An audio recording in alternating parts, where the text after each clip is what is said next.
Bonjour tout le monde. Donc, je suis Ibrahim Abir, responsable des relations institutionnelles chez la Confédération des juniors entreprises marocaines. Et aujourd'hui, nous allons introduire le colloque pour le projet juridique et fiscal de la CJUM. Donc, dans le cadre du Congrès national des juniors entreprises, nous sommes en train de présenter les grands projets phares qu'a entamé la CJUM pendant cette année. Et l'un des projets les plus importants, c'est le projet juridique et fiscal. Donc, nous allons commencer par une petite lecture du mouvement junior entreprise de façon générale, avant d'entamer le chantier juridique avec Monsieur Reda Oulamine, avocat au cabinet Oulamine Law Group. Après, nous allons aborder le chantier fiscal avec Madame Assia Bouchakri, expert comptable chez Experus. Et par la suite, nous allons discuter tous ensemble avec Monsieur Omar Ben Moussa, fondateur et président d'honneur de la CJUM, la plus-value du statut juridique dans la scène économique. Donc, premièrement, je cède la parole à Monsieur Omar Ben Moussa pour discuter un peu du mouvement de façon générale. Alors, bonjour tout le monde. Merci à Abel pour l'introduction. Alors, pour faire une petite lecture actuelle du mouvement junior entreprise à l'échelle nationale, donc avec plus qu'une 24 ans, 25 ans d'existence du mouvement à l'échelle marocaine et 4 ans d'existence de la Confédération des juniors entreprises marocaines dans le même contexte, aujourd'hui, le mouvement junior entreprise vient pour témoigner une certaine maturité du point de vue opérationnel, du point de vue fonctionnel,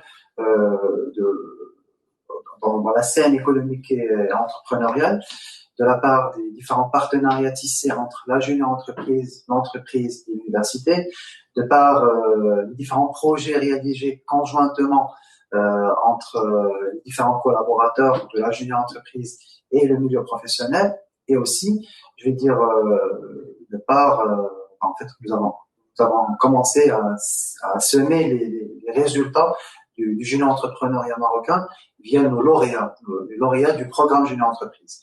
Dernièrement, juste pour une petite parenthèse, nous avons réalisé une étude sur les lauréats junior entreprise pour voir un peu quelle est cette plus-value pour passer de ce passage junior entreprise en tant que aventure entrepreneuriale. Nous avons vu que effectivement la junior entreprise c'est un vrai catalyseur de carrière. Je m'explique. Du point de vue promotion d'entrepreneuriat, esprit d'entreprendre, on dépasse les 15-16% d'entrepreneuriat, de taux d'entrepreneuriat, versus des taux qui sont moindres de 10% à l'échelle nationale. On parle d'une insertion professionnelle maximum après 2-3 mois de diplomation. Donc on a une moyenne qui dépasse pas 1 mois et demi, chose qui versus plus que 2 ans et demi comme moyenne nationale. On parle aussi de critères de sélection chez les recruteurs aujourd'hui marocains pour dire expérience junior entreprise pour les fraîchement diplômés. Si cela veut dire quelque chose, ça veut dire nécessairement que l'expérience junior entreprise aujourd'hui vient pour ajouter une couche professionnelle à l'étudiant marocain. Ici, l'abstraction faite de la spécialité ingénierie, commerce ou autre.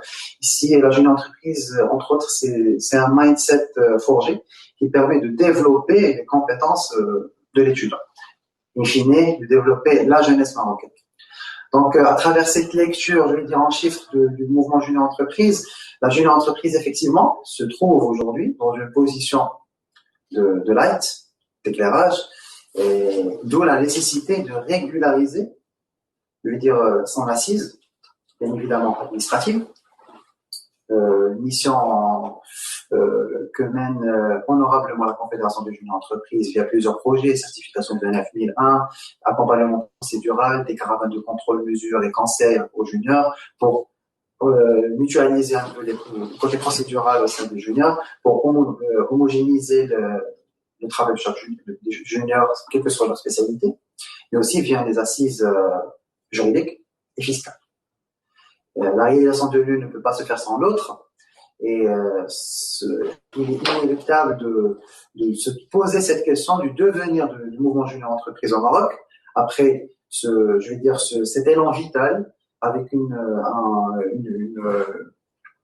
accélération, je veux dire, de développement qui dépasse les 42% annuellement. Donc, que ce soit du point de vue chiffre d'affaires, entre autres, que ce soit du point de vue organique aussi. Donc aujourd'hui, avec une trentaine de juniors, avec 1000 jeunes entrepreneurs annuellement, on permet de catalyser ce programme, je veux dire, de pépinière d'entrepreneurs. Du coup, le chantier juridique et fiscal s'avère nécessaire dans la mesure où, bien évidemment, il faut se poser et dire qu'aujourd'hui, avec le statut existant de la junior qui est association à but non lucratif, où on est dans cette vocation pédagogique et économique. Où sommes-nous dans ce barème fiscal propre à la junior qui va permettre de développer davantage le travail de la junior et qui va ancrer, je veux dire, le positionnement de la junior dans une situation, je veux dire, étatiquement bien convenable. Donc j'espère que j'ai répondu à la lecture globale. Bien sûr. Alors, là, on va passer au chantier juridique avec Monsieur Reda Oulamine. Donc, c'est votre champ d'expertise. Et donc, oui. Et du coup, nous aimerions bien discuter tous ensemble du chantier juridique présenté par le nouveau statut juridique de Junior Entreprise. D'accord. Tout d'abord, merci, Monsieur le Président Abdel Moussa, de m'avoir invité. Et vous-même aussi pour cette introduction.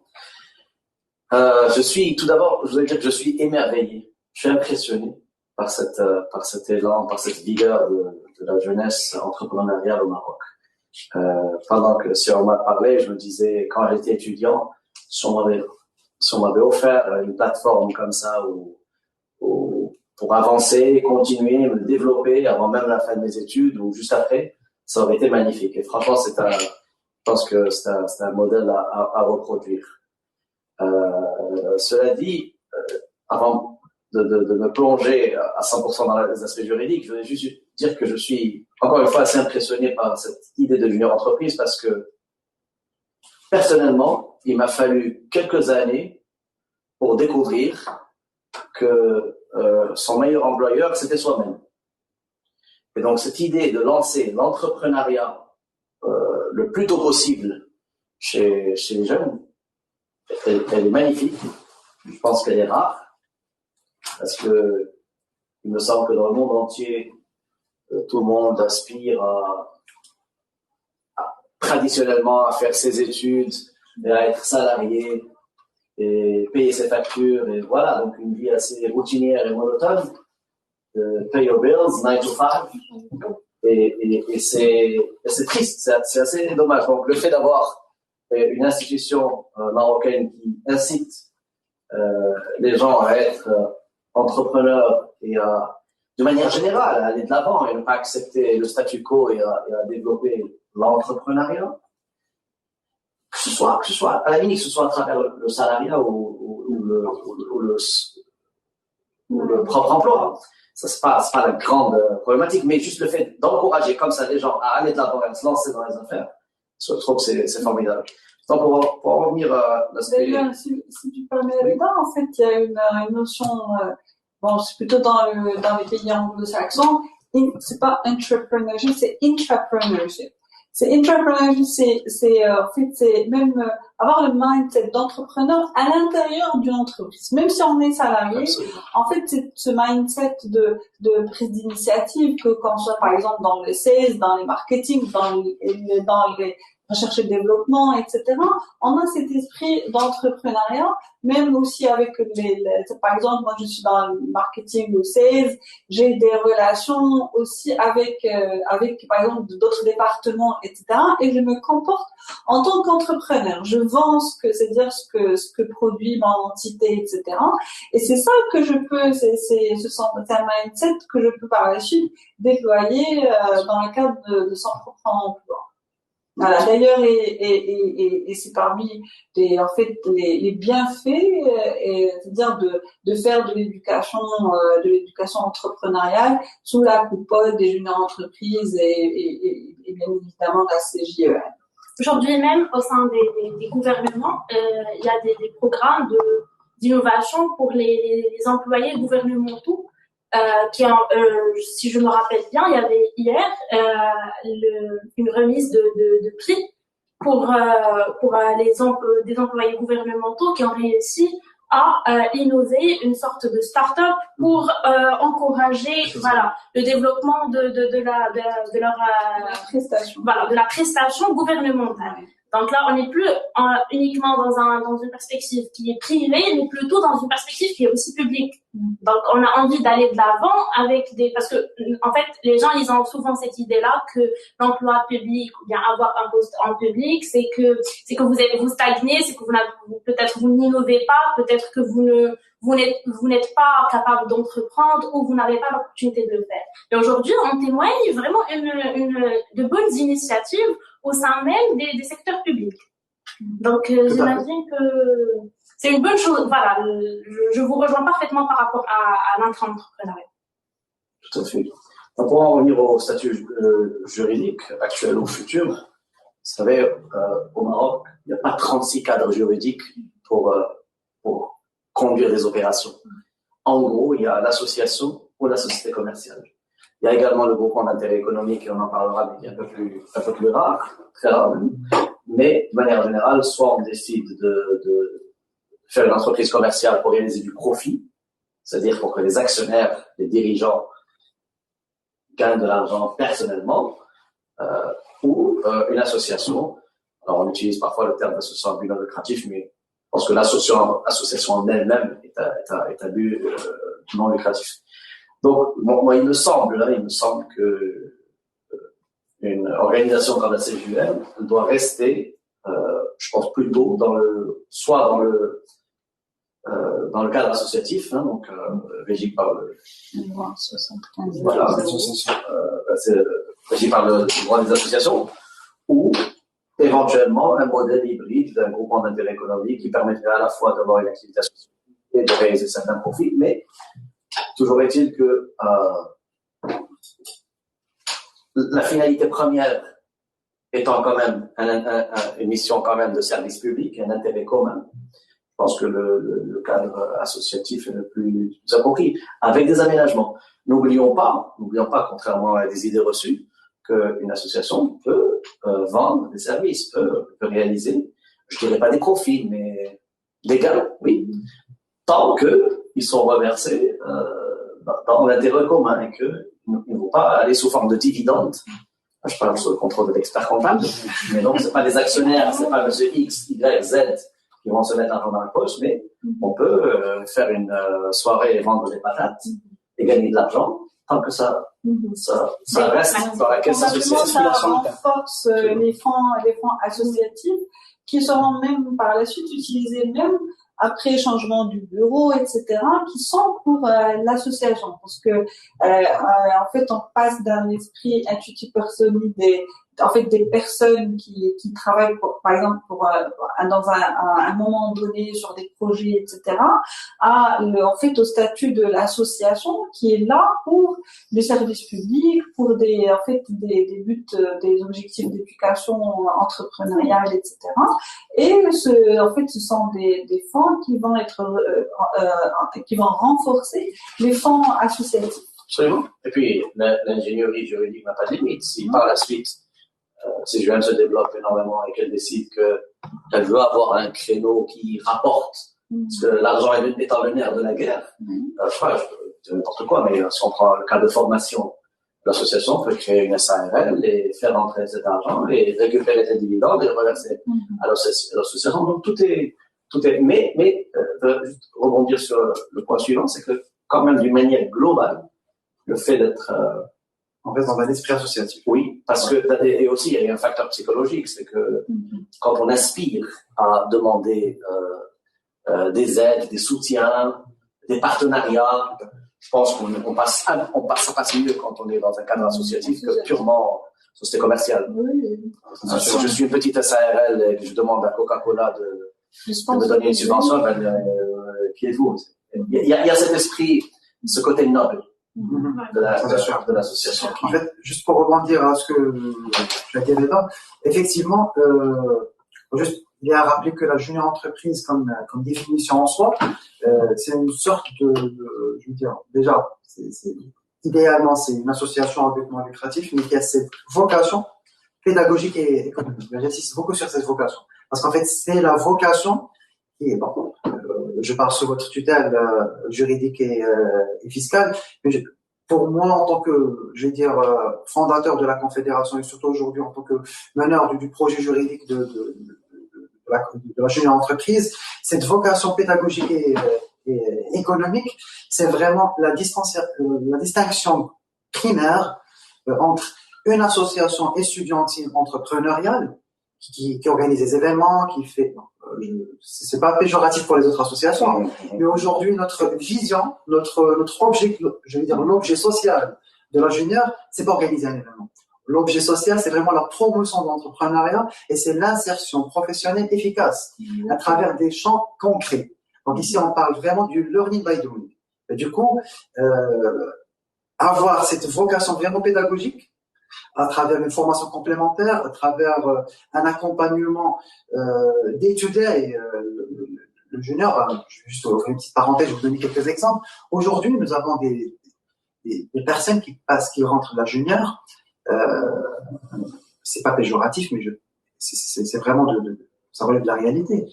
Des personnes qui c'est vraiment, je vais donner une petite métaphore, c'est comme si on parle d'une pierre brute, une vraie pierre brute. Il y a le potentiel, et c'est un potentiel brut. Via la junior, on peut ressortir de vrais diamants. On trouve, j'ai côtoyé, ça fait 5 ans que je suis le mouvement, j'ai côtoyé des centaines de personnes, et je vois vraiment la plus-value de la junior entreprise comme programme, quand je parle comme programme pédagogique. Après 2-3 mois d'exercice, vous voyez la personne qui prend plus une posture, une personne qui a plus, elle a une sorte d'assurance. Et, elle sent que l'acquis, ce qu'elle acquiert au sein de l'école, c'est vraiment utilisable. C'est pas vraiment de la théorie et un 12 obéomènes et contrôle et hop, c'est bon. Vous voyez vraiment que elle se sent vraiment un vrai citoyen. Mais du coup, je rejoins l'idée de la vocation pédagogique. C'est une vocation, à mon sens, qui est super pour le mouvement d'une entreprise et qu'il ne faut pas lâcher. La vocation économique, rien de même. Aujourd'hui, on réalise des projets et des missions auprès des entreprises, des individus, des institutions, des associations aussi. Comme vous avez dit, Serena, c'est pas pour avoir un profit. Il y a une contrepartie, certes. Mais c'est une contrepartie pour répondre à quelques indemnités. Lorsqu'on parle d'une étude de marché avec 2000 dirhams, c'est pas un profit. D'ailleurs, les frais de taxi, c'est plus que 2000 dirhams. Entre parenthèses, moi-même, j'ai fait appel à une junior entreprise de l'école Hassania. J'étais très, très, vraiment agréablement surprise de la qualité de la prestation. En fait, on m'a fait pour mon désigner la plaquette commerciale. Malheureusement, j'ai pas ramené une copie que j'ai imprimée. Et aussi le site internet. Vraiment, déjà la plaquette commerciale par la suite qui a été reflétée sur le Valais, vraiment c'est un travail professionnel. Et j'ai vu en fait aussi même en fait bon c'est vrai que à l'intérieur des fois je reculais, j'ai dit c'est que ils prennent ça au sérieux, c'est très en fait même au niveau de la gouvernance du projet, je vois carrément en fait la personne qui est le chef de projet, voilà, la personne qui assure la qualité, etc. Les gens qui sont dans la production technique, la personne qui est dans le juridique qui doit conclure en fait, ils n'ont pas commencé sans en fait, avant de conclure le contrat, la personne qui fait aussi le pricing, et vraiment, j'ai vu que l'organisation. Une organisation. Bon, en fait, moi, c'était valable parce que quand même, pour moi, c'était une petite prestation, mais vraiment, c'était même avec carrément toutes les étapes de mise au point, de compte rendu, des réunions, des calls, voilà, de l'approche, de la transparence, même qu'est-ce qu'on va vous offrir, etc. de la traçabilité. Et ça, c'est très très bien en fait parce que c'est quelque chose qu'on va apprendre, c'est de la rigueur dans le monde entrepreneurial. C'est-à-dire parce que des fois, il n'y a pas que le technique. Hein.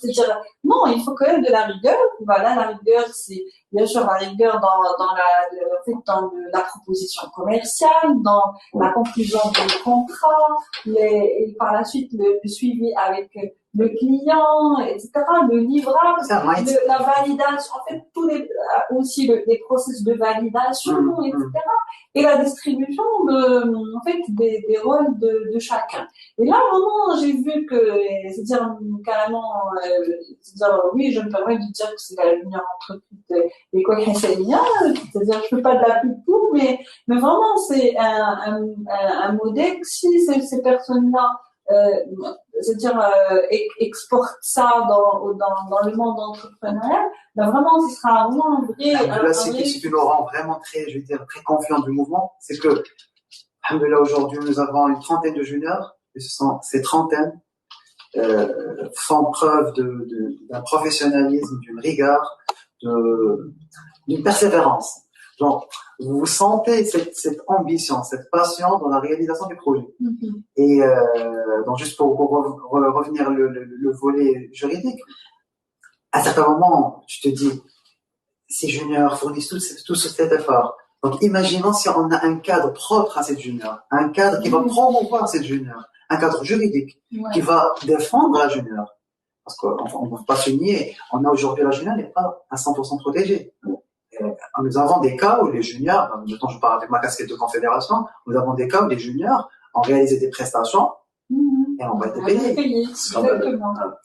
Et on parle pour des montants qui sont petits pour l'entreprise, mais pour un étudiant qui a fait sortir 500 dirhams, 1000 dirhams de sa poche pour faire la question. Vous les envoyez, je m'occupe de recouvrement. Profiter d'un jeune. J'ai une question, c'est remarqué la moyenne d'âge de junior, la moyenne d'âge. On parle de 21 à 22. Voilà. C'est très bien parce que, pourquoi je posais cette question, parce que peut-être aller, j'allais dire, pré-recruter dans les lycées aussi. Motiver les gens, leur inculquer cet entrepreneur. Des vocations, des fois, ça commence à 14-15 ans, hein, c'est l'adolescence. Donc, leur lancer cette... Effectivement. Actuellement, nous avons lancé, c'est juste, c'est à part du projet juridique, nous avons lancé un programme en fait, c'est un programme de levée de fonds pour l'éducation entrepreneuriale. Ça va être au profit des lycéens et des étudiants d'enseignement supérieur. Donc, l'idée, c'est vraiment de faire, je veux dire, une sorte de préambule entrepreneurial dans les rangées des lycéens, de les préparer à l'école d'ingé, à l'école de commerce, pour qu'ils viennent avec des prérequis basiques. Mais encore faut-il savoir que ces prérequis sont très très importants pour lancer sa carrière. Ne serait-ce que l'appétit entrepreneurial. Parce que il faut, en fait, pour être entrepreneur, il faut en avoir envie. Et surtout ce partage d'expérience, lorsque vous avez un lauréat du junior qui vient, qui fasse une petite présentation, voilà ce que j'ai fait. À 21 ans, j'ai réalisé un projet pour le numéro 1 de l'exportation au Maroc. J'ai réalisé un projet, j'ai fait une étude de marché pour le leader national de la monétique ça fait vraiment plaisir. Peut-être que c'est un petit projet, mais c'était un projet où la personne a vraiment appris. Du coup, pour rejoindre et le client satisfait. Bien sûr. Parce que c'est très important, en fait. Parfois, il n'est pas satisfait avec un fournisseur. Oui. En fait, non, il y a des entreprises qui ont quand même cette culture RSE, en fait, vis-à-vis des prestataires. Peut-être qu'il faut jouer sur ça. Surtout qui sont les entreprises qui sont certifiées RSE, elles doivent quand même, faire appel à des petits prestataires. Alors les petits prestataires, non seulement ça doit être par exemple les petits cabinets, etc., mais aussi les juniors entreprises. Parce qu'il faut. Effectivement, ici on parle du positionnement de la junior. D'ailleurs, j'en avais tout à l'heure parlé. Bon, là, c'était la matinée lors de la conférence inaugurale. Pour nous aujourd'hui, si vous posez la question, comment vous voyez la junior entreprise en soi, au-delà du statut, La réponse, c'est que la junior entreprise se positionne sans doute un business partner de l'entreprise. Lorsque je parle d'un business partner, c'est au-delà de la vocation économique, c'est au-delà de l'activité commerciale. Lorsque je dis un business partner, c'est du point de vue business, c'est une force de recrutement. C'est un recrutement, c'est un investissement en recrutement prématuré.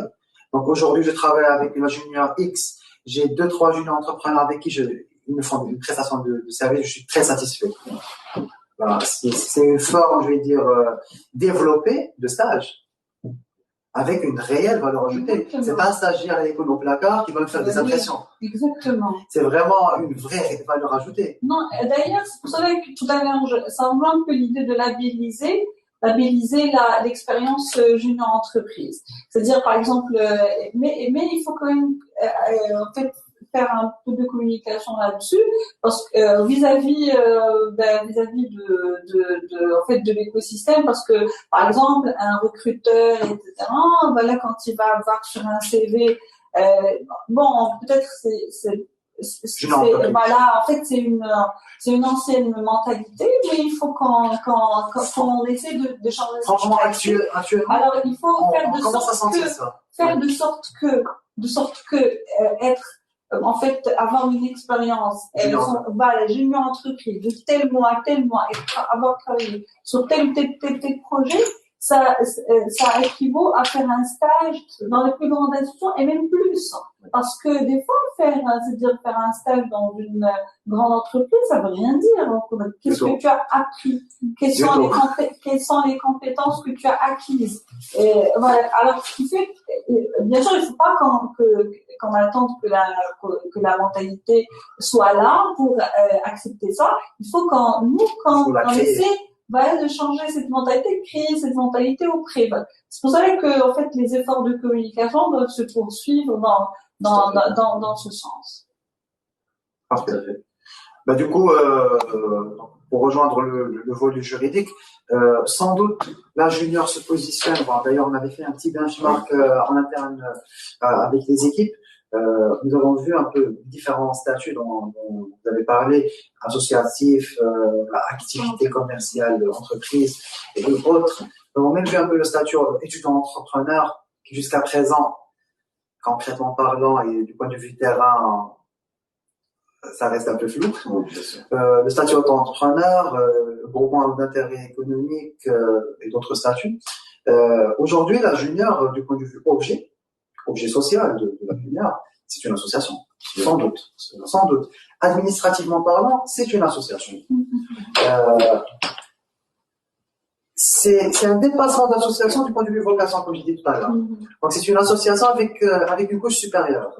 C'est pas une société du tout, parce que déjà du point de vue principe, donc c'est pas un partage de dividendes ou bien de revenus, mais il s'agit d'une vocation qu'il faut mettre en avant. D'où, je veux dire, l'idée de créer un statut d'une entreprise. Statut d'une entreprise, comme vous avez dit, Sereda, qui doit entrer soit la société commerciale ou bien l'association. Bien évidemment, ça va entrer l'association avec quelques améliorations et quelques réaménagements. Quitte à l'appeler fondation, moi j'adore ce terme de fondation. Oui. D'ailleurs, il y a honorifiques, exactement. Des classes, la fondation de la CGM, par exemple. Au final, mais le texte juridique et régisse probablement le texte de l'association. Toujours le chantier juridique, c'est assez intéressant parce que ça, franchement, je veux dire que c'est la base de discussion de toute autre chose. Ça donne une représentativité, une force, une légitimité. Exactement. Bien évidemment, ça va parler au nom d'une institution qui est créée. Nous sommes d'une association. C'est à qui on a affaire. Et en plus, c'est-à-dire pour les gens qui assistent à ce débat, c'est tout un travail d'ingénierie juridique. Parce que, en fait, déjà la notion de junior entreprise, etc., c'est une notion nouvelle dans la société marocaine, dans la réglementation marocaine. Alors, ce qui fait, comme dit Arnaud tout à l'heure, c'est pas une association, certes qu'on va rester dans le cadre de la loi 6100, etc., dans le cadre général, mais il faut qu'on fasse aussi du sur-mesure. pour que, c'est-à-dire que ça puisse en fait refléter l'état d'esprit et l'essence de la junior entreprise, voilà, et sans que, bien sûr, que ça dépasse ou ça déroge du cadre général, voilà, de l'association. Et la loi actuelle sur l'association, elle a une petite faiblesse qui est en même temps son énorme force. Sa petite faiblesse, c'est qu'elle est très succincte. Elle fait 8 pages. Et ce qui est bien, c'est que dans les premiers articles, elle nous dit que tout ce qui n'est pas régi ici est soumis au droit des contrats. Et ça nous donne une liberté énorme. Donc, à part les seules exigences de la loi, c'est d'avoir un bureau, mais maintenant, on peut créer des commissions, des comités, que sais-je, moi, des sous-divisions, donc, on a une très grande liberté contractuelle pour aménager ce sujet. Deuxième point que vous avez mentionné, qui est aussi important, c'est que, vu cette noblesse de la mission, il faudra viser par la suite la reconnaissance d'utilité publique, qui est à la fois très prestigieuse, la reconnaissance de pour la confédération ou bien pour la jeune entreprise? Pour l'association. Soit pour la confédération, pour la jeune entreprise, pour le membre. Oui, voilà. Pour l'institution. Donc, la reconnaissance d'utilité publique, c'est une démarche juridique qui est faite, qui est accordée par le Premier ministre, et elle vous donne, d'abord, ça vous démarque de beaucoup d'associations, et deuxième chose, ça permet de lever des fonds publics, de recevoir des donations. Je pense qu'il y a assez peu d'associations qui sont reconnues d'utilité publique. En gros, en clair, tu es de l'intérêt national. Et donc ça, par la suite, il faudra c'est une confirmation implicite du potentiel. Oui, une connaissance d'utilité publique. Et explicite même. Ouais. Donc, suite à notre discussion enrichissante autour du chantier juridique, du projet juridique et fiscal, nous allons passer maintenant plutôt, au deuxième volet fiscal avec Madame Assia Benchakri, comme déjà présenté, expert comptable chez Experus. C'est Benchakri. Je ne suis pas obligée de laisser. Ok, en fait, là, sincèrement, on est plutôt dans une phase de réflexion sur le côté fiscal, parce que d'abord le projet juridique, comme j'ai dit en off, c'est le socle, hein, c'est le socle qui va par la suite aussi parce que aussi la fiscalité, c'est aussi un droit fiscal. Alors bien sûr par la suite, quand on va avancer on avait déjà fait des réunions avec les équipes, Omar et Yassine, notamment on a vraiment discuté longuement sur vraiment les mêmes, en fait, ils ont c'est-à-dire utiliser leurs compétences d'hommes de chiffres et tout pour faire plein d'impact, et tout, mais oui, bien sûr, mais moi je dis toujours, il faut se mettre toujours à la place du législateur. D'ailleurs, la fiscalité, en général, en fait, elle est régie principalement par le Code général des impôts, qui est initié par la Direction générale des impôts. Du coup, c'est-à-dire, on est en train vraiment de regarder quel serait le montage fiscal à adopter selon, en fait, d'ailleurs, le statut juridique qui va par la suite être cousu, et voilà. Alors on est dans l'association. Alors ce qui fait l'association aussi est là aussi ses particularités, voilà, en matière d'exonération, etc. Mais par contre, en fait, on parle d'associations d'utilité publique. C'est ça, en fait, les nuances par la suite sur lesquelles on va mettre la lumière, d'utilité publique, à but non lucratif. Alors aussi, il y a un côté, c'est que la junior entreprise, c'est, oui, certes que là, en fait, le format d'association, c'est le format générique mais il y a aussi des particularités et même des difficultés. En fait, des fois, on se retrouve avec des gens qui doivent quand même être rémunérés, parce que ce sont des gens qui ont fait quand même des prestations. Alors, on se pose la question, si on est dans le droit commun, même si on est dans une association, on doit quand même faire des retenues à la source de 30% en matière d'IR. Alors, parce que ce sont des prestataires occasionnels, etc. Alors, si on fait une application stricte de la loi, alors il faut lui faire les 30%. Et puis aussi, même dans la qualification des opérations. Quand moi, par exemple, je fais une prestation à un client, on va laisser un client en fin de compte, un client. Est-ce que ça c'est une prestation commerciale ou ça rentre dans le cadre de l'objet social de l'association, voilà, qui est c'est le doing, c'est le learning by doing, etc. Mais il y a une conséquence, c'est pas l'objectif de réaliser des profits, surtout que la loi 75/00 sur les associations même interdit que les membres, etc., des associations s'enrichissent dans le cadre de leur travail associatif. Alors, ce qui fait, il y a tout, en fait, ces dilemmes entre,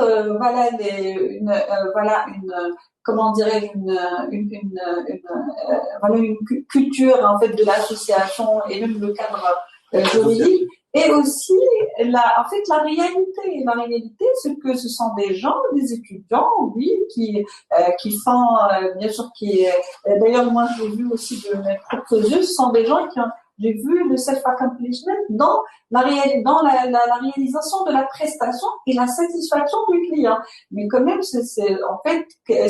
on peut aussi joindre l'utile agréable et réaliser aussi pouvoir rémunérer ces gens-là qui ont fait quand même des prestations tout en restant dans le cadre de l'objet. Eux aussi, on se retrouve aussi avec des particularités, des gens qui sont sous le format d'auto-entrepreneur. Alors, d'ailleurs, moi, je l'avais dit dans le live qu'on avait organisé, des confinements.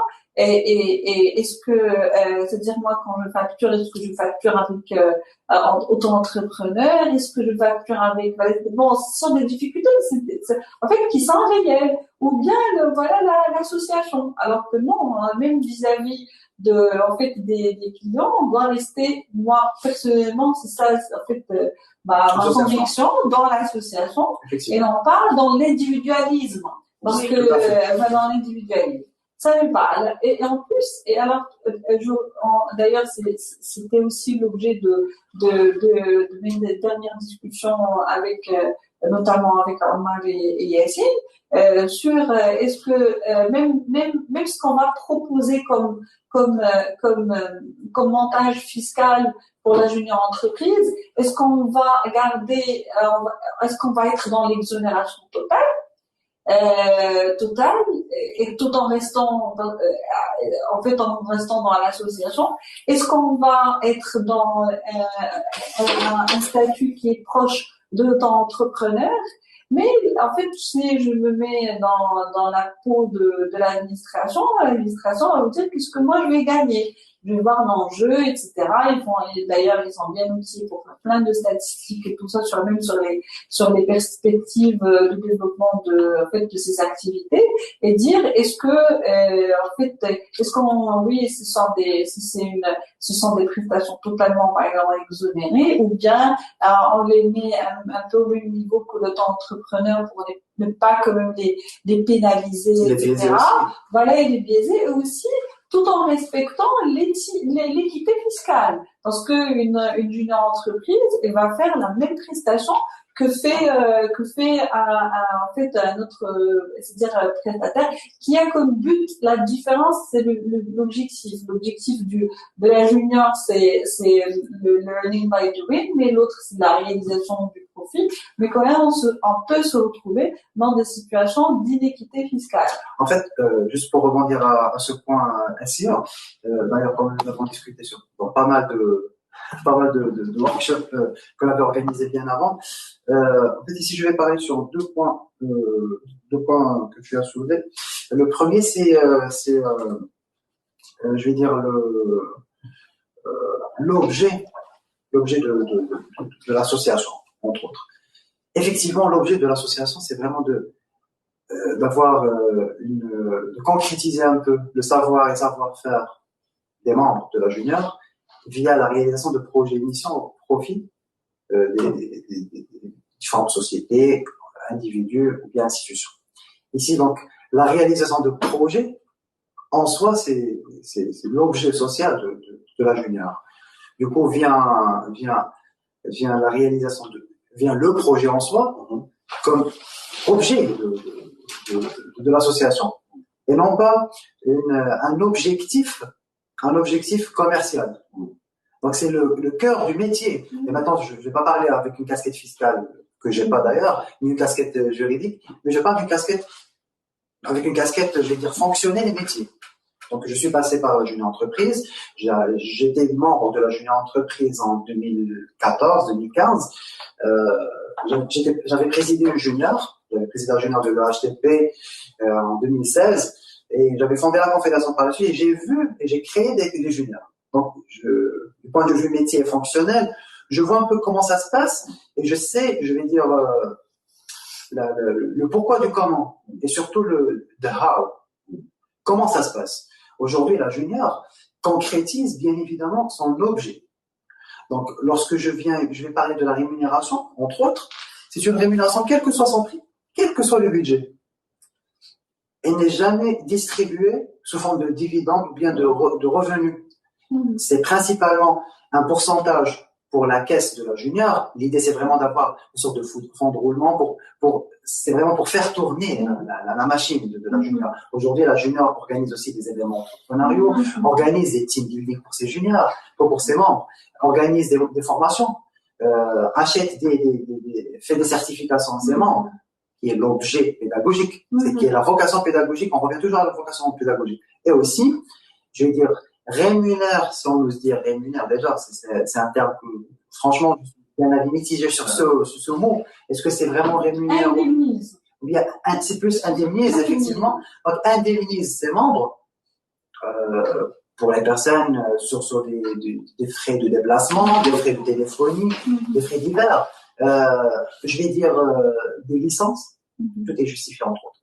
Ouais. Donc, aujourd'hui, c'est une conviction, aujourd'hui, c'est une conviction personnelle, mettre au pied d'égalité la junior, je vais dire le membre de la junior entreprise, qui a travaillé sur un projet et qui a gagné, je ne vais pas dire qui a gagné, mais qui est indemnisé avec 2000 dirhams sur un projet d'une étude, d'une enquête de satisfaction client qui a duré 6 mois, avec des déplacements, avec des problèmes, un taxi, je sais pas, et il est indemnisé 2000 dirhams, et vers la fin, on retient 30% de la source. Exactement. Alors d'ailleurs, voilà. Je rejoins l'idée, c'est pour cela qu'en fait, c'est un vrai deal. En plus, c'est un deal aussi par la suite à faire. Un deal à faire avec l'administration, c'est que il faut pas que l'aspect fiscal soit un frein de développement. C'est sûr. Voilà. Alors, ce qui fait, et en fait, c'est pour ça que j'ai dit un deal. Promotion. Voilà, un deal. C'est que, qu'est-ce que l'autre, par exemple, l'État aussi va gagner, si ces jeunes entreprises se développent, et qu'on soit plus sur, par exemple, des petits montants de prestations, ou bien ce sont du sponsoring, etc. Non, carrément, en fait, pourquoi pas par la suite avoir même un statut pour soumissionner à des marchés. Voilà, comme le cas de l'auto-entrepreneur. Voilà. En fait, c'est vrai, ici vient, juste pour ne pas monopoliser un peu la parole, vu qu'on avait discuté pas mal de fois, c'est bien l'idée de partager un peu les résultats des séances de réflexion. En fait, aujourd'hui, d'ailleurs, avec l'équipe fiscale, notamment avec Yassine Abir, aujourd'hui, la réflexion était principalement avec une posture d'empathie. Donc aujourd'hui, c'est vrai, le meneur du projet, c'est la Confédération des jeunes entreprises. Personne ne peut nier que notre objectif, c'est de défendre nos juniors, bien évidemment, mais de façon raisonnable, pragmatique. Donc, en se positionnant dans la peau de l'administration, bien sûr, il faut gagner. Sinon, pourquoi je vais créer tout un statut? Pourquoi je vais créer tout un barème ou bien un montage fiscal? Bien évidemment. Du coup, pour nous, je vais dire, idéalement, c'est vraiment de mettre en place des taux d'imposition progressifs. Et surtout, je vais dire, assez flexibles. D'ailleurs, c'était ça un peu la réflexion. C'est vraiment pour les chiffres d'affaires, si on nous appelait aussi chiffres d'affaires, pour les chiffres d'affaires des juniors, pour les petits chiffres d'affaires, au fur et à mesure, vous augmentez un peu le chiffre d'affaires, on vous encourage. Là, on vous met un taux d'imposition qui est moindre, qui est décroissant. L'idée, c'est vraiment pour une promotion pour la création de richesse. D'ailleurs, Confédération, administration, le Maroc va être gagnant. On va créer une vraie richesse, on forme de plus en plus nos juniors, on forme de plus en plus des pépinières d'entrepreneurs, des pépinières aussi de futurs dirigeants. Pas nécessairement, est-ce que c'est salarié ou bien entrepreneur? Un salarié qui mérite son poste, un salarié qui a une éducation citoyenne, un salarié qui a une vraie conscience juridique, une vraie conscience fiscale et qui a surtout un esprit d'appartenance à la nation. Donc, c'est vraiment, tout à l'heure comme tu as dit, Reda, c'est vraiment des valeurs nobles. On se bat pour des valeurs nobles, non pas pour je vais dire, baisser le taux d'1% ou bien 2%, c'est au-delà de l'aspect pécunier. Donc, vu que ça rentre même pas dans les objectifs. Mais du coup, la réflexion, c'était principalement d'avoir des taux de croissance. Donc, tant que nous sommes dans une marge, ou bien, je veux dire, dans une fourchette de chiffres d'affaires qui vont jamais concurrencer l'entreprise. In fine, un junior ne va jamais être un concurrent de l'entreprise. Et franchement, lorsque j'avais fait des réunions avec des fédérations sectorielles et même de groupements d'entreprises. D'ailleurs, la preuve aujourd'hui, nous sommes partenaires avec une panoplie de fédérations, de groupes d'entreprises, de groupes des clubs d'entreprises aussi. La preuve, ça veut dire qu'aujourd'hui, nous ne sommes pas concurrents à leur aujourd'hui. On ne le sera jamais.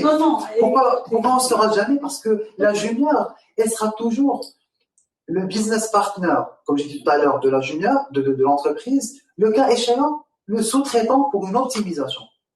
Le sous-traitant, bien évidemment, dans un cadre bien défini. La junior aujourd'hui. Ça dépend du business model. Quel que soit le business. Aujourd'hui, la junior ne peut pas. En fait, non. La junior ne peut pas donner des garanties. Tout à l'heure, vous avez elle ne peut dit. pas être concurrentielle. Vous avez dit, en fait, non. Tout à l'heure, vous avez dit qu'on va parler des choses par empathie. Alors là, quand moi je parle, je fais aussi l'avocat du diable. Ah oui. Voilà. Ce qui fait, parce que des fois, quand on est dedans, on va pas savoir comment on pense l'autre, comment les choses sont perçues ailleurs. Alors, déjà la concurrence, c'est une donnée de fait. Oui, on est concurrent. C'est pas des fois parce qu'on veut être concurrent, parce qu'on est excellent. C'est une conséquence. C'est une résultante. Voilà, exactement. C'est une résultante d'un travail, toute une gouvernance, d'un état d'esprit. Tout à l'heure, on avait parlé vraiment de l'état d'esprit de cette junior entreprise avec qui j'ai travaillé.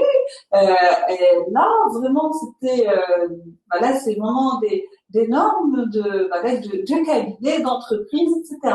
Ce sont des choses, c'est pour cela que par la suite, c'est le marché qui décide est-ce que vous êtes concurrent ou pas. C'est le client, in fine. Oui. Voilà, ce qui fait par la suite, vous allez vous retrouver avec une orientation du marché envers les juniors entreprises qui sont plus sérieuses, etc., et moins coûteuses. Hein. En fait, il s'agit d'une culture, une acculturation, je vais dire, du junior entrepreneuriat dans le marché. Parce qu'en fait, déjà, le fait pourquoi moi, franchement, je suis pas très chaud pour cette histoire de concurrence qui existe et qui va exister, pas seulement pour les juniors. Aujourd'hui, personne ne peut, je vais dire, contrôler l'informel qui existe toujours et qui va exister. Aujourd'hui, le fait de donner un cadre juridique et fiscal à la junior, Ça permet, et je vais pas dire de rendre la junior dans le formel, elle est toujours dans le formel, elle est d'ailleurs dans le formel, mais surtout, ce qui est le plus important, c'est vraiment de participer à une éducation formelle. Aujourd'hui, nos juniors, le junior entrepreneur, le membre de la junior, qui est partie prenante de la junior, et qui sent qu'il est dans un cadre très formel, dans un cadre qui est à son service, et qui est au service de sa nation, bien évidemment, avec tous les plus-values de la junior sur cette personne, après 2-3 ans, après 5 ans, 10 ans, lorsqu'il va être dans la tête d'une entreprise, ma foi, il va pas travailler, il va pas faire des complots avec son comptable ou bien avec son expert comptable pour faire des complots fiscaux. Je vais pas généraliser, bien évidemment. Si une personne a cette culture, elle l'aura toujours, mais ça permet d'avoir une éducation de civisme. C'est une éducation, c'est pas une éducation familiale, c'est pas une éducation à l'école, c'est une éducation qu'on doit vivre. Parce que le fait d'avoir quelqu'un, bon, franchement, j'imagine cette situation. Je suis étudiant, ma première année de l'université, et je sais que le premier trimestre, je dois payer des impôts parce que je suis trésorier de la junior. Je sais pas ce que vous imaginez cet état de maturité qu'on peut avoir. Aujourd'hui, avec 30 juniors entreprises, avec 1000 juniors entrepreneurs annuellement. Donc, imaginons le jour où on sera 100 juniors, avec 20 000, 30 000 personnes annuellement. Ben, c'est le vrai, je veux dire, c'est la vraie réforme. Parlons à court, moyen et long terme, c'est la vraie réforme de l'éducation. Au-delà de l'éducation entrepreneuriale, c'est une relation cause à conséquence. Ça va de même. Ça va venir. Parce qu'en fait, l'objet, comme nous avons dit, c'est un objet qui va développer de l'action entrepreneuriale ou bien l'insertion professionnelle.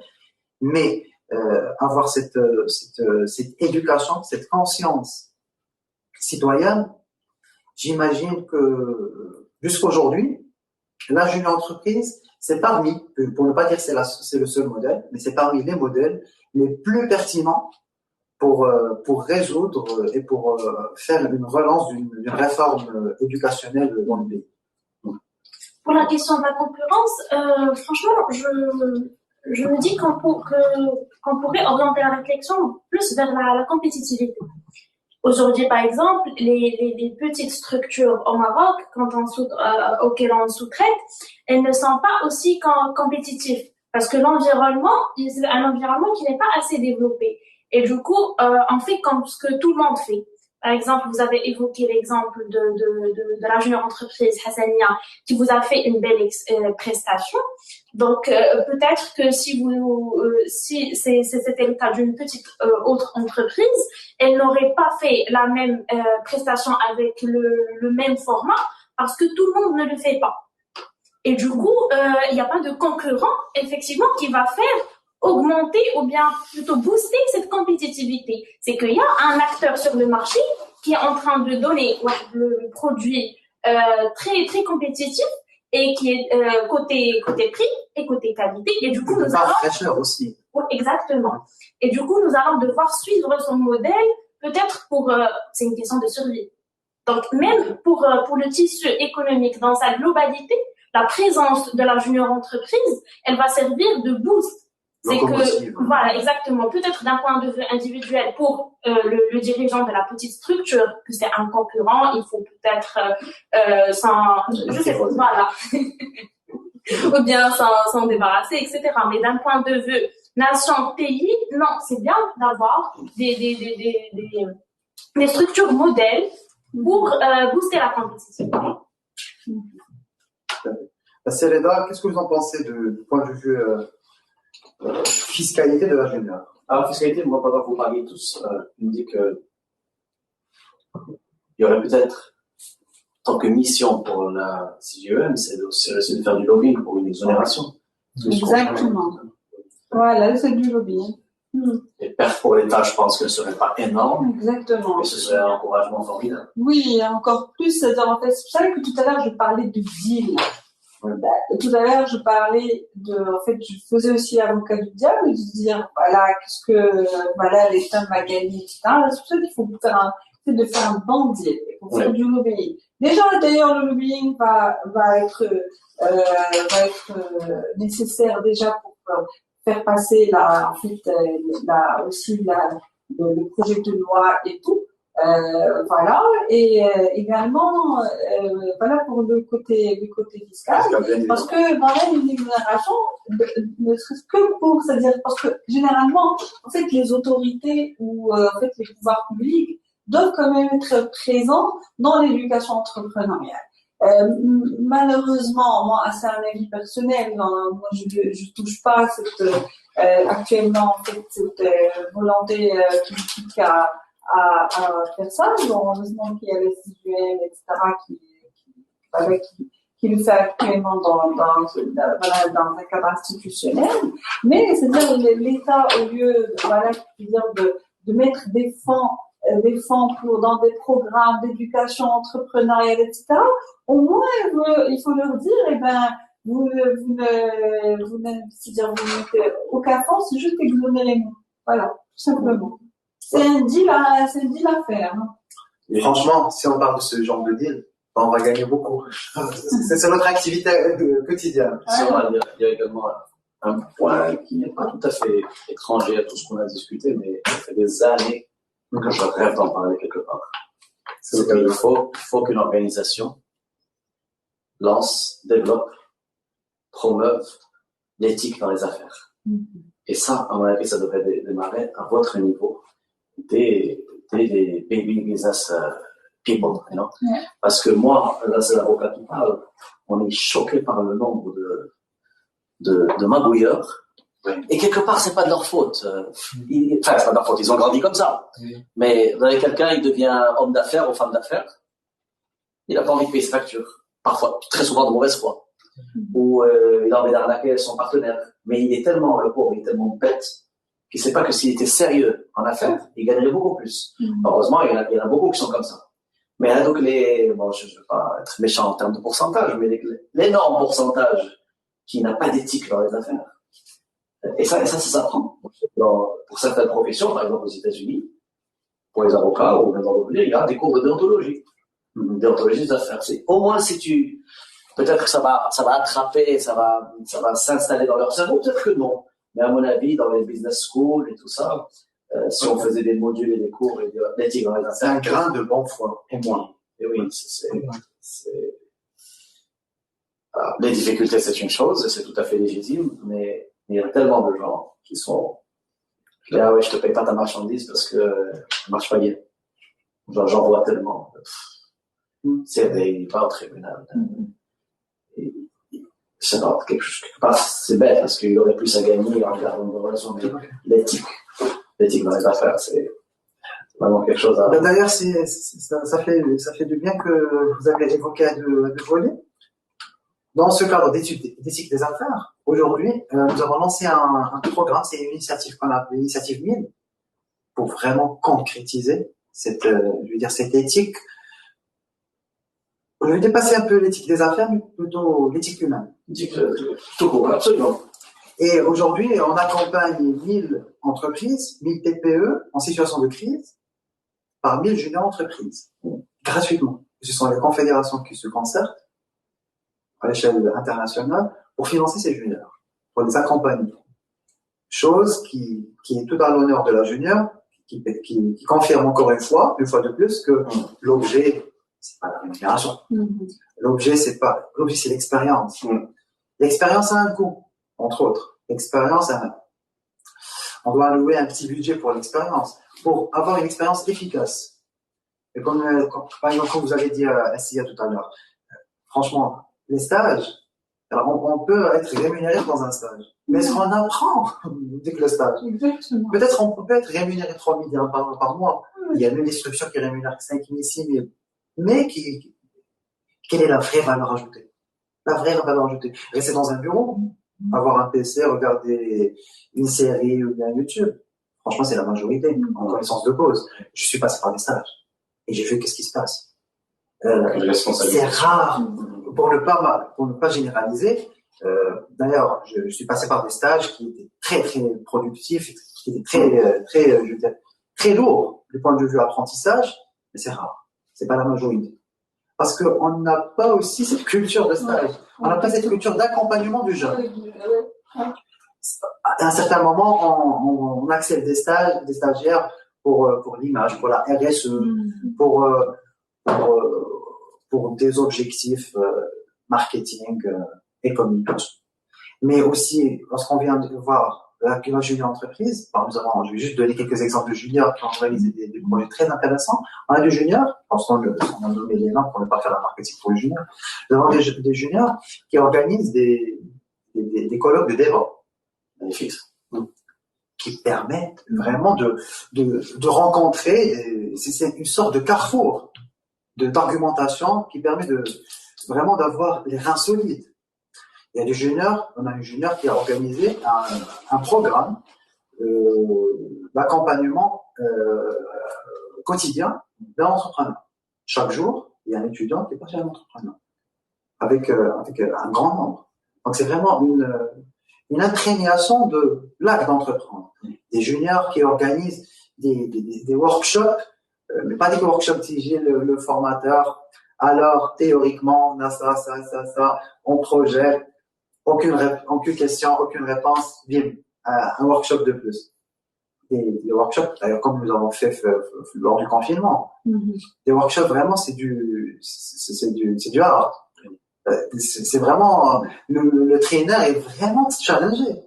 Ce sont des mises en situation, avec des clients, avec des partenaires, avec un problème de gestion interne. C'est vraiment assez costaud comme sujet. Et du coup, juste pour revenir sur la partie fiscale, la junior, in fine, en se basant toujours, pour moi, la référence, c'est l'objet de la junior. En se basant sur l'objet, bien évidemment, il y aura des deals à mettre en place, mais l'idée, c'est vraiment d'être juste. Être juste, c'est vraiment encourager ce jeune, parce qu'il va être le fruit d'une grande réussite par la suite, et aussi penser, pas peut-être à court terme, plutôt à moyen et à long terme, au bienfait d'une telle conscience citoyenne, d'une telle éducation financière, fiscale et juridique, que jusqu'à présent, on n'arrive pas à le faire. Je pense qu'on a fait la partie fiscale. Oui, donc là, nous allons un peu faire un petit summarize du projet juridique et fiscal pour surtout présenter la plus-value de ce projet-là sur la scène économique de façon globale. Donc voilà, on commence par nos partenaires. Cereda, Madame Assila. La plus-value, il me semble qu'elle est évidente. La plus-value ou les plus-values, c'est que comme on a bien dit, JEM est de nature à développer l'entrepreneuriat et l'entrepreneuriat des jeunes au Maroc, et surtout à lancer des vocations, à découvrir des vocations, à déterrer des vocations, et ça n'a pas de prix. Quelqu'un qui peut-être n'aurait jamais été entrepreneur, qui va, grâce à des programmes pareils, se découvrir une certaine vocation. Ça, c'est un premier point de plus-value. Deuxièmement, il me semble que une telle entreprise, au sens très large, elle contribue de manière certaine au développement du pays. Parce que franchement, quand je vous entends parler, c'est la fine élite du pays. Et moi, ce qui m'attriste, mais là, c'est un bon début. Tout à l'heure, quand il a parlé de 30 personnes et de 1000 personnes, ils doivent multiplier, ils doivent développer ça à fond. Tu vas dans des facs ou dans des lycées, je dis pas nécessairement que tu repères les meilleurs, moi je pas le côté élitiste et tout ça. Mais au moins tu essaies de convaincre chacun qu'il a, soit leader qu'il a une force en soi et qu'il peut la développer. Je savais pas qu'on pouvait faire ça. Parce que en fait, la question d'entrepreneuriat, c'est comment dirais-je, c'est quelque chose qui va développer une autre valeur qui est la valeur de la prise d'initiative. Parce que on peut pas être entrepreneur si on n'a pas l'esprit d'initiative. Alors ce qui fait si on essaie d'inculquer cette valeur de prise d'initiative à travers l'entrepreneuriat. Alors, ce qui fait, on va se retrouver avec l'esprit d'initiative partout, pas uniquement pour gagner de l'argent, mais aussi l'esprit d'initiative dans la vie associative, dans la vie sociale, pour des questions, par exemple, d'environnement, voilà. Alors, ce qui fait, on va créer une nouvelle génération de personnes qui ont cet esprit initiative et qui sont des gens qui sont pas là, qui disent c'est-à-dire ils attendent que les autres soient là, que les autres fassent pour eux ils puissent réussir ou faire quelque chose, etc. Alors ce qui fait, pour moi ça sera le gain. C'est pour ça que c'est intéressant, comme a dit cher Léda, d'élargir ça sur les bancs des lycées. On va avoir une population qui par la suite qui va accéder aux écoles, facultés, etc., qui dans le cadre de la CESUM, qui ont déjà les premières graines de l'entrepreneuriat. Voilà, alors ce qui fait le gain va être, c'est-à-dire partout. Et moi, pour le côté fiscal, je dis toujours c'est-à-dire que la fiscalité n'est pas là pour et c'est vrai, il ne doit pas être là pour entraver et freiner c'est-à-dire le développement d'un projet national, mais au contraire, c'est-à-dire pour permettre d'atteindre ces objectifs au-delà des objectifs purement matériels. Effectivement. Juste pour compléter, franchement, vous ne me laissez rien à dire.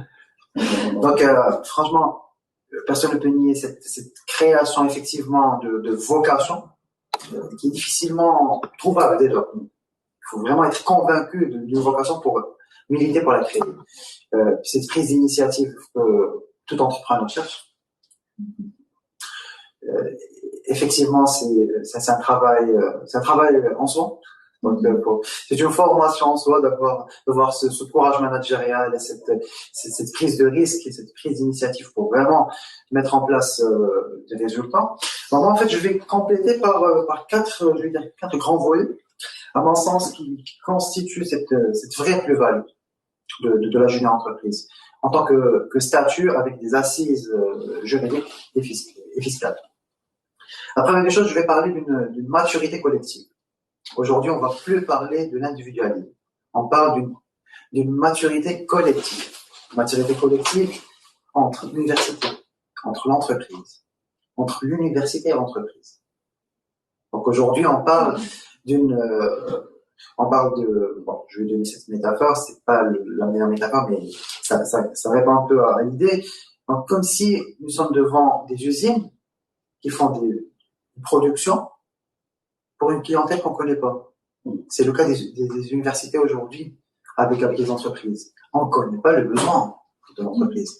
Donc, via l'implémentation de ce statut, ça va permettre aussi, bien évidemment, d'avoir une maturité collective pour dire qu'aujourd'hui, moi, en tant qu'université, tiens, je te donne des notions de base que je dois te donner.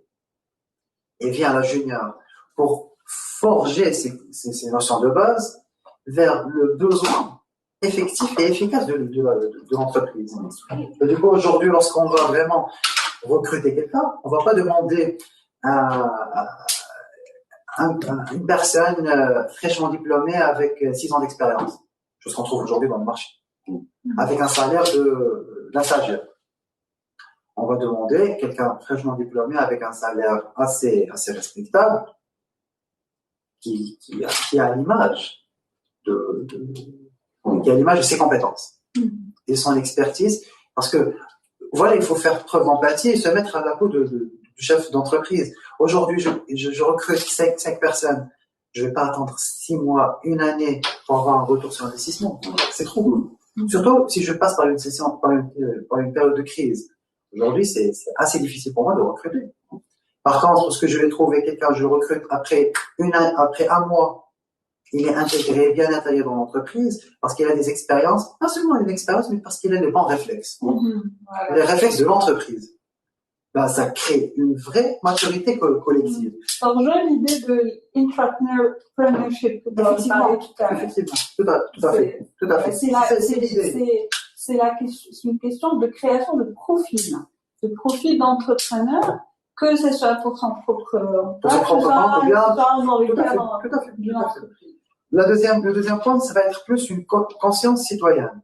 Et ici, je vais parler d'un objectif qui est très noble, c'est avoir un vrai citoyen engagé. Engagé vis-à-vis soi-même, sans arriver vis-à-vis de l'État ou bien la nation. Vis-à-vis soi-même. C'est quelqu'un qui est convaincu de ce qu'il fait, c'est quelqu'un qui est fier de ce qu'il fait et qui est indépendant. On parle d'une indépendance citoyenne, on parle d'une noblesse de réalisation.